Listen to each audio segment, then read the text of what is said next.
Donc, on va reprendre notre situation clinique et on va maintenant s'intéresser à la stratégie de prise en charge des patients. On retrouve notre patient de tout à l'heure, le monsieur qui nous a été adressé sans qu'il sache vraiment pourquoi. Voici les propositions suivantes. Qu'est-ce qu'on va lui proposer devant ces symptômes? Un alpha-bloquant, un inhibiteur de la 5-alpha-réductase, un extrait de plante, un inhibiteur des phosphodiesterase de type 5 ou une abstention surveillance. Je vous laisse réfléchir et je vais maintenant répondre à la question. Évidemment, on va lui proposer une abstention surveillance. Alors, le terme d'abstention surveillance est peut-être un petit peu abusif puisque c'est une abstention surtout puisqu'il n'a pas de symptômes. Et la surveillance, c'est essentiellement de lui dire que si jamais la symptomatologie se dégradait vraiment, il n'hésite pas à reconsulter, mais il n'y a pas besoin de faire de bilan annuel pour des patients qui ont des symptômes de ce type et qui ne les gênent pas en plus. Reprenons maintenant le cas de Michel M, qui était venu vous voir en tant que médecin traitant. Donc voilà, vous l'avez rassuré, il a une prostate de 40 millilitres, les symptômes que je vous avais décrits. Il est quand même avec un vrai gène et une symptomatologie dysurique. Maintenant qu'il est rassuré, qu'est-ce que vous allez lui proposer comme traitement? Voici les propositions suivantes, ou comme stratégie plutôt thérapeutique. Vous allez faire absolument une débimétrie avant de débuter un traitement. La rééducation périnéale pourrait améliorer ses symptômes. Un traitement par extrait de plante serait un bon choix de première intention. Un traitement par alpha-bloquant serait un bon choix de première intention. Un traitement par inhibiteur de la 5-alpha-réductase serait un bon choix de première intention. Parmi les propositions suivantes, quelles sont celles qui sont vraies? Donc, je vous laisse réfléchir et maintenant, je vais vous donner la réponse. Alors, il n'est pas utile de faire une débimétrie avant de débuter le traitement, hein. Ça, c'est absolument superflu. Et d'ailleurs, c'est ce que je vous ai indiqué dans le tableau de stratégie qui est proposé sur le livre du collège. Alors, ce qui est sûr, c'est que le traitement par alpha-bloquant, c'est un bon choix de première intention. Les inhibiteurs de la 5-alpha-réductase peuvent être également proposés. Là, en fait, je vous ai fait un petit peu un tableau qui serait un peu compliqué puisqu'il a un volume de plus de 40 millilitres, donc c'est le tableau théorique. Et puis, il y a les inhibiteurs, le traitement par extrait de plante qui serait un bon choix.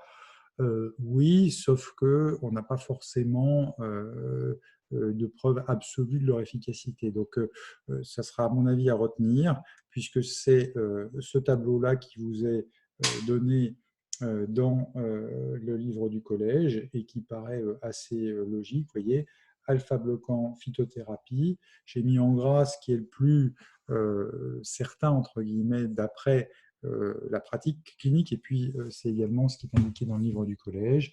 On voit que la phytothérapie est notée en disant qu'il n'y a pas de preuve absolue de son efficacité contre le placebo, donc c'est quand même un petit peu discutable de la laisser dans cet arbre décisionnel, mais elle y est, et finalement, effectivement, du fait de l'absence d'effets secondaires, c'est un traitement qu'on propose assez souvent aux patients, avec parfois des réponses qui sont intéressantes, donc finalement, c'est un traitement qui est cohérent. Vous voyez que dans ce tableau, c'est vraiment la gêne du patient qui est au cœur du réacteur. Et ensuite, le volume de la prostate, petite prostate, grosse prostate. Et enfin, on a des propositions de prise en charge, de réévaluation et de traitements instrumentaux. On reviendra dessus dans le chapitre spécifique. Voilà le cas de notre autre patient qui était gêné avec une fonction rénale qui était un petit peu altérée, une échographie qui retrouve un résidu postmissionnel à 50 millilitres, des cavités excrétrices des deux reins qui ne sont pas dilatées. Qu'est-ce qu'on va proposer à ce patient-là? D'abord, avant même d'ailleurs de proposer un traitement, ce qu'on va retenir, c'est que la créatinémie à 150 est probablement d'autre origine, donc on prévoira un bilan de cette insuffisance rénale, mais elle n'est a priori pas d'origine urologique, si on reconfirme cette absence de résidu postmissionnel. Donc on n'a pas de résidu postmissionnel, un volume prostatique total à 40 millilitres. Qu'est-ce que vous allez lui proposer dans ces conditions-là? Un traitement par alpha-bloquant en monothérapie est possible, traitement par extrait de plante possible, inhibiteur de la phosphodiesterase de type 5 possible, inhibiteur de la prostaglandine possible, inhibiteur de la 5-alpha-réductase possible. Pardon. Et bien donc, un traitement par alpha-bloquant en monothérapie est possible, le traitement par extrait de plante est possible, et le traitement par inhibiteur de la 5-alpha-réductase est possible. Plus ce chiffre, ah oui, j'ai corrigé en fait le volume de 60 ml, désolé. Et donc, on a une grosse prostate, et donc, clairement, effectivement, dans ces cas-là, on revient sur la catégorie que je vous ai dit, la colonne de droite, et donc, ces trois options sont vraies. L'échographie endorectale, par contre, n'est pas juste, puisque on a un volume prostatique qu'on estime largement suffisamment pour ces indications-là de prise en charge. Donc je reviens sur cet exemple-là, et donc là on retrouve à peu près la même chose, il n'y a pas de différence fondamentale chez ce patient. De quoi devez-vous prévenir ce patient en cas de prescription d'alpha-bloquant? 1, il faut arrêter la nifedipine. 2, il y a un risque d'anéjaculation ou d'éjaculation rétrograde. 3, il y a un risque de gynécomastie. 4, il y a des troubles de l'accommodation. 5, il y a un risque de constipation. Je vous laisse réfléchir et je vous donne ma réponse. Alors, on n'est pas obligé d'arrêter la nifedipine, mais par contre, il faut prévenir le patient que vous êtes au courant qu'il y a des interactions avec les alpha-bloquants et le traitement de l'hypertension artérielle, et qu'on verra pour une adaptation si jamais il supportait mal ce nouveau traitement qui peut donner parfois des hypotensions orthostatiques. Les formes les plus récentes d'alpha-bloquants le donnent assez rarement, mais voilà. Donc, on ne va pas arrêter son traitement pour la tension artérielle, mais il faut quand même lui signaler qu'il y a ce type d'effet secondaire et qu'on y fera attention. Le risque, qui est vraiment un risque majeur et qui, à la consultation, est une raison pour laquelle beaucoup de patients arrêtent le traitement parce qu'on ne leur a pas expliqué ce risque, c'est le risque d'anéjaculation, d'éjaculation rétrograde. Si vous donnez un alpha-bloquant et que vous faites la surprise au patient, vous êtes sûr et certain qu'il va l'arrêter, qu'il ne va pas vous dire qu'il va l'arrêter parce qu'il n'ose pas vous dire pourquoi il l'a arrêté. Bref, c'est très important de leur expliquer qu'il y a un risque d'anéjaculation, d'éjaculation rétrograde, que ça ne change pas l'érection, que ça ne change pas l'orgasme, a priori, et que surtout, ça sera totalement réversible quand le patient arrêtera le traitement. Ça, c'est vraiment extrêmement important de bien l'expliquer aux patients. Il n'y a pas de risque de gynécomastie, pas de risque de trouble de l'accommodation, mais par contre, si les patients qui vont être opérés de la cataracte, il faut faire attention avec ces médicaments-là, et pas de risque de constipation avec les alpha-bloquants. Si vous prescrivez de la phytothérapie, de quoi devez-vous prévenir le patient? Et là encore, c'est un élément vraiment important. Hein. Si vous voulez que vos patients soient observateurs des traitements que vous allez prescrire, il faut que vous les préveniez des risques éventuels. Donc, avec les extraits de plantes, vous allez lui expliquer qu'il faut arrêter la nifedipine, qu'il y a un risque d'éjaculation, qu'il est contre-indiqué en cas de prise de dérivés nitrés, contre-indiqué en cas de troubles érectiles et qui peuvent être pris en une prise quotidienne. Quelles sont là où les propositions qui sont justes? Je vous laisse réfléchir et je vous donne la réponse. En fait, il n'y a pas d'effet secondaire avec ces médicaments-là, c'est un de leurs avantages principaux. Et donc, il faut par ailleurs dire qu'effectivement, ils sont en théorie prescrits avec un comprimé matin et soir, mais comme tous les autres traitements de l'HBP, on conseille de les prendre en une prise quotidienne. De quoi devez-vous prévenir un patient en cas de prescription d'inhibiteurs de la 5-alpha-réductase, qui sont déconseillés chez les patients avec des troubles érectiles, déconseillés en cas de suspicion de cancer de la prostate, qui peuvent induire une gynécomastie, une hypotension artérielle, ou qu'ils peuvent traiter une hématurie d'origine prostatique. Je vous laisse réfléchir et je vais vous donner les réponses maintenant. Donc, effectivement, ces traitements-là peuvent avoir comme effet secondaire une atteinte de la libido des patients. C'est un élément dont il faut prévenir le patient. Alors, il y a là-dessus un petit peu d'un mini-débat, on va dire. Certains disent que si on prévient les patients qu'il y a un risque, ils ne vont pas prendre le traitement. Globalement, j'allais dire, vous en faites ce que vous voulez, mais moi, il me paraît préférable quand on a un traitement qui a un risque de gêne de ce point-là, il vaut mieux prévenir les patients.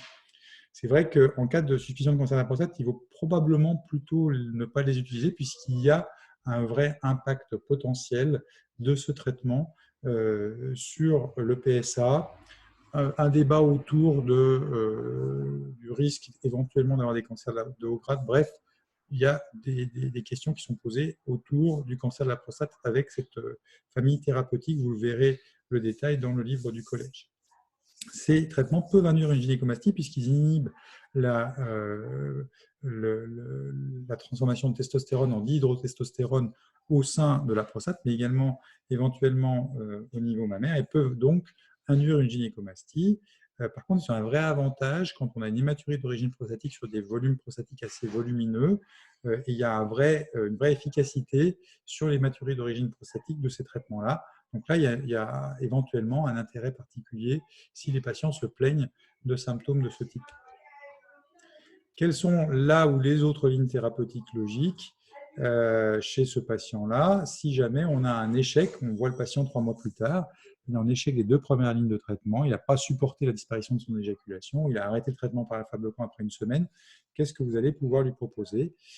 Autre molécule alpha-bloquante, l'association IP2E5 inhibiteur de la 5-alpha-réductase, des inhibiteurs de la 5-alpha-réductase en monothérapie, la prescription d'un IPDE5 en monothérapie et l'association alpha-bloquant inhibiteur de la 5-alpha-réductase.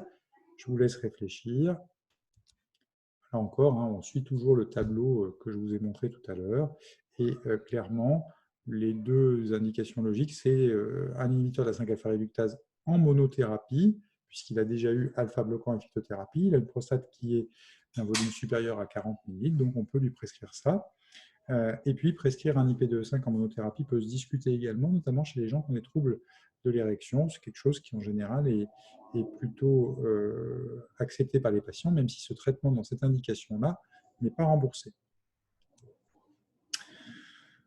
Toutes les options médicales ont échoué. Le patient souhaite connaître les alternatives chirurgicales non ablatives. Donc, vous verrez dans le chapitre sur les traitements qu'il y a les techniques ablatives et non ablatives. Qu'est-ce que vous allez pouvoir lui dire? On peut proposer un traitement par ultrason focalisé, on peut proposer une incision cervico-prostatique.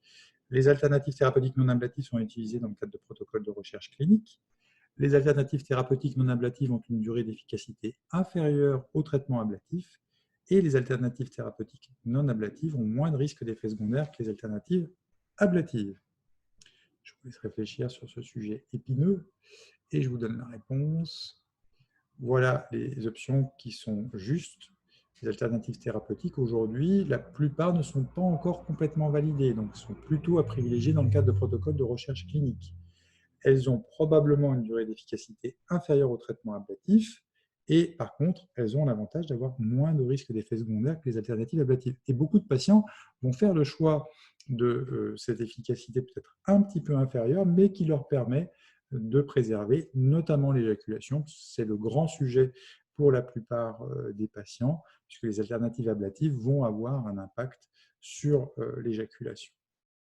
Alors, une fois que vous avez expliqué ces avantages, inconvénients, les différentes options, un certain nombre de patients comme celui-là se résolvent à finalement envisager une option chirurgicale ablative, surtout s'ils sont très gênés. Et alors, quelles options vont pouvoir lui être proposées dans ce contexte? Une prostatectomie radicale, une résection endourétrale de la prostate endoscopique. On rappelle qu'il a un volume prostatique aux alentours de 60 ml. Une vaporisation ou une inoculation de l'adénome par laser, une adénomectomie par voie ouverte ou une adénomectomie par voie célioscopique. Je vous laisse réfléchir. Et voilà les options qui seront probablement privilégiées, plutôt le traitement par voie endoscopique. D'une façon générale, le traitement par voie endoscopique est de plus en plus privilégié et le fait d'avoir un traitement par laser qui permet de traiter des volumes d'adénome relativement importants jusqu'à 120, 130, 150 millilitres fait que c'est une option qui est de plus en plus faite et qu'il y a de moins en moins d'adénomectomie par voie ouverte. Ceci dit, l'adénomectomie par voie ouverte ou par voie célioscopique reste une option intéressante pour les gros volumes d'adénome, donc ça reste quelque chose qui peut être envisagé. Si on parle de la résection endoscopique de la prostate, quels sont les risques de cette option thérapeutique que vous devez expliquer aux patients?